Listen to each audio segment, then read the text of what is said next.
What's up, YouTube? Capital G here, once again talking about Magician Souls in this video, and why, as crazy as this might sound and maybe unbelievable to some, I actually think Magician Souls could end up being on the Forbidden and Limited list sometime in the future. And let me just say that everything is on the up and up. I know that this is the second time I've talked about Magician Souls in a week, and I don't want people to think that I'm trying to get you guys to like panic sell your copies or drive down the price by scaring people into thinking the card's about to get banned or anything like that. In fact, full disclosure, I just bought a copy of Magician Souls for right under $100. Somebody put a copy on eBay for a good price, and I had a bunch of eBay bucks that were about to expire, so I was like, all right, let me just go ahead and pick this up. I know down the line I can come up with something crazy for Master Rule 4. If not, I'll just sell the card. It's no real big loss. So don't think that I'm trying to drive down the price, because I don't think that would make much sense for me to drive down the price of a card that I just spent $100 on. Anyways,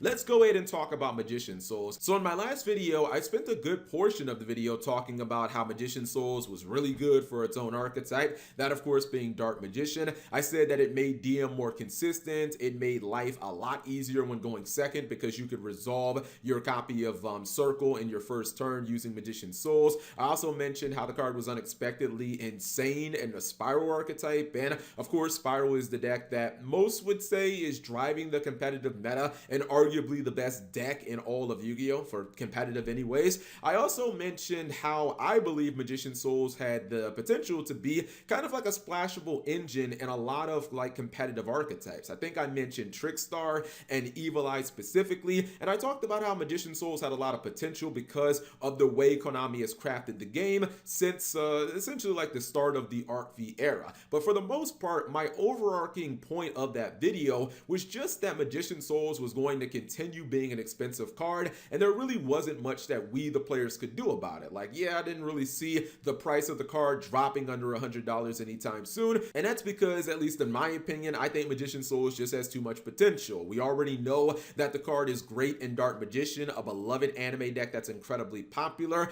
and we also know that the card is just a bona fide staple in the established meta deck that is Spiral. But when I made that video, two very unexpected things happened. Number one, a lot of people in the comment section started discussing if maybe Magician Souls was too splashable and if it could actually end up on the FNL list. This is something that I hadn't taken into consideration at all when I made that video. I know there were a lot of people talking about it in the comment section, and I remember thinking to myself, holy crap, I never even thought of that possibility. Like, you guys just put me on something that I didn't even give a second thought to. And the second thing was the point that I was making in the video about how Magician Souls could possibly end up being a splashable engine for certain archetypes. That manifested itself immediately. When I was talking about that in the video, I thought maybe somewhere in the future, a couple formats from now, we could end up seeing Magician Souls make a big boom. I didn't think that it would happen in the same damn weekend that I put the video out, and that we'd see Magician Souls raise the consistency and the ceiling of a very strong deck that I think is going to be a meta deck this format, a deck that seems to be doing quite well in the early stages of this format. So let's talk about my beloved Lunalights for a second, because it seems right now that they are the second high tier meta combo deck that are throwing in 3 copies of Magician Souls along with another Spellcaster monster to fully resolve the effect, and are seeing great success in the early stages of this format. If you guys are unaware, there was a regionals last week in Europe. Lunalights took 2 spots in the top 8, and the build that was running Magician Souls actually went completely undefeated. It won the regional with a 7-0 record. Also at the Pro Play Games Invitational, Lunalights were able to make top 16, and the build that was in the top 16 was running 3 copies of Magician Souls. Now, what Lunalights can do with this card is just absolutely incredible. I would argue that it's not as strong as it is in Spirals because they don't have that organic Spellcaster monster to be used alongside. Lunalights just don't have that resource, but that's not to say or imply that it doesn't allow you to do some crazy things in double L's. Number one, it just so happens to be a dark attribute monster, so it works really well with Allure of Darkness, and since it's a dark attribute monster, it lets you go into Curious, which a lot of Lunalight players will summon in their first turn a lot easier. It just so happens that the Lunalights you're going to be summoning for the most part card are Yellow Martin and Kaleido Chick. Those monsters are dark attribute as well, so having another dark card on field that doesn't eat up your normal summon is always going to be good for those easy curious plays. It also helps you use your spell and trap fodder. Lunalights do have some cards in archetype that can activate from the graveyard. If you happen to pitch your copy of Serenade Dance, then you just get to summon a Lunalight monster from your deck for free. Or if you pitch your Lunalight Perfume, which is the monster reborn for the archetype, that card acts as a Rhoda from the graveyard while pitching another card. In addition to that, we talked about in the last video how strong those field spell Rhodas are for using Magician Souls as a splashable engine. If you're playing cards like Trickster Light Stage or maybe Magical Meltdown, once you search your monster, you can just freely give up your field spell and draw a card as a +1. Well, Lunalights don't have a field spell, but they have the next best thing, that of course being Fire Formation Tenki. Once you've gotten your search from Tenki, most of its value has been expended, so you can just freely give up the Tenki. If nothing else, you've gotten yourself a monster on board plus a free +1. And in a combo oriented deck that can OTK like nobody's business, that is Lunalights,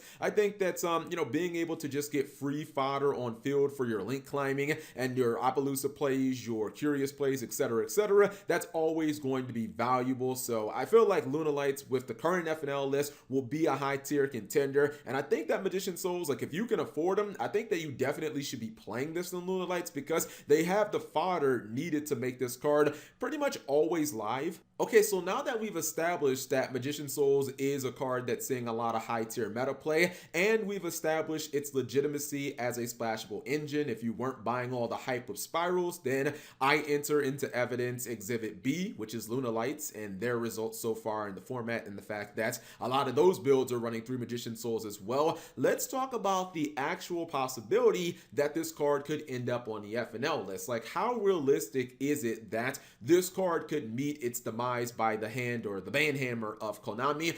Let me just start off by saying I don't think there's a snowball's chance in hell Konami would ever ban Magician Souls. Not that card specifically. If Magician Souls ever was used in even something like a really problematic FTK, I think they'd actually go the route of banning like maybe 3, 4, 5 cards around it rather than hit it directly, because it's just a really bad look. When it comes to archetypes like Blue Eyes and Dark Magician specifically, they're very prestigious. When you think about the eyes of like the casuals and the allure of like Yu-Gi-Oh's history and how popular characters like Yugi Moto and Seto Kaiba still are, you don't want to have Dark Magician cards on the ban list. It's just a really bad look. Even if there are Dark Magician players right now in the game who can't afford Magician Souls, you still want to always have the option of reprinting the card a bunch of times and getting them excited, etc. Dark Magician is kind of like Red Eyes or Blue Eyes. It's one of those archetypes Konami knows that they can always go back to the well. They can always, come up with some set or whatever, print a couple of Red Eyes cards or Dark Magician cards, and they know they have a successful set. It's too popular of an archetype to go after. Now, with that said, I could actually envision a situation if the top 2 meta decks continually play this card, or if it just appears in like half of the meta a la Hornet Drones at one point.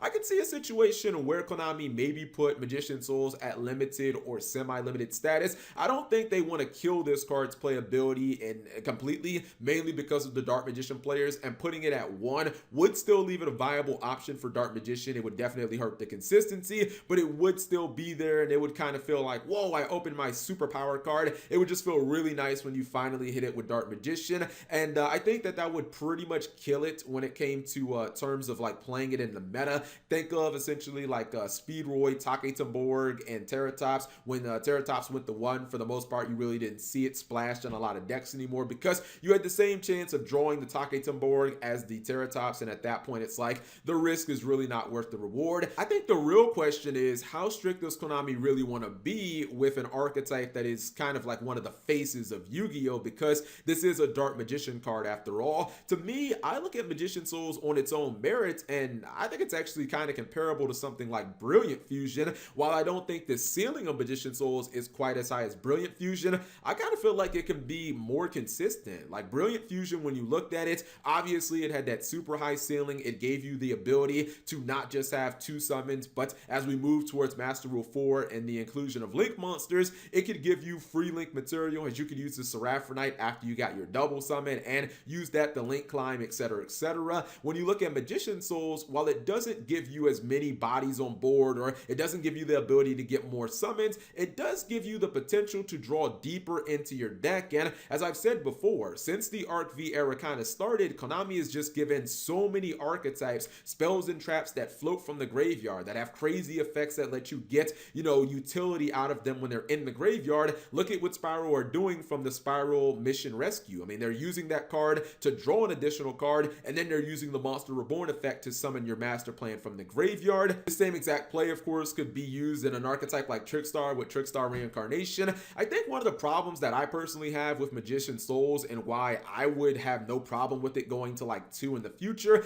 is the fact that, especially when you use it in conjunction with one of those floating searching cards, there really doesn't seem to be a good way to actually answer your opponent when it comes to drawing. Let's say that your opponent wants to give up their Tenki. Well, if you let them draw a card, they just gone +1 for basically no reason. They haven't actually worked for the +1. But if you do happen to use something like an Ash or maybe an Impermanence, an Effect Veiler, then all you're doing is just losing a card for nothing, because again, that Tenki or that field spell, whatever it was, already paid for itself. So now you're just down 1 resource and your opponent still has that monster on board for free. It really feels like, unless you have something specific like Cyframe Gear Gamma, which will not only stop the draw but will destroy the souls in the process as well, it just feels like you're kind of screwed when your opponent does that. And there are so many different archetypes that can resolve plays like this. I was actually just thinking about running Magician Souls in Fluffles for Master Rule 5. Apparently Toy Vendor is not a hard once per turn, and oh my goodness,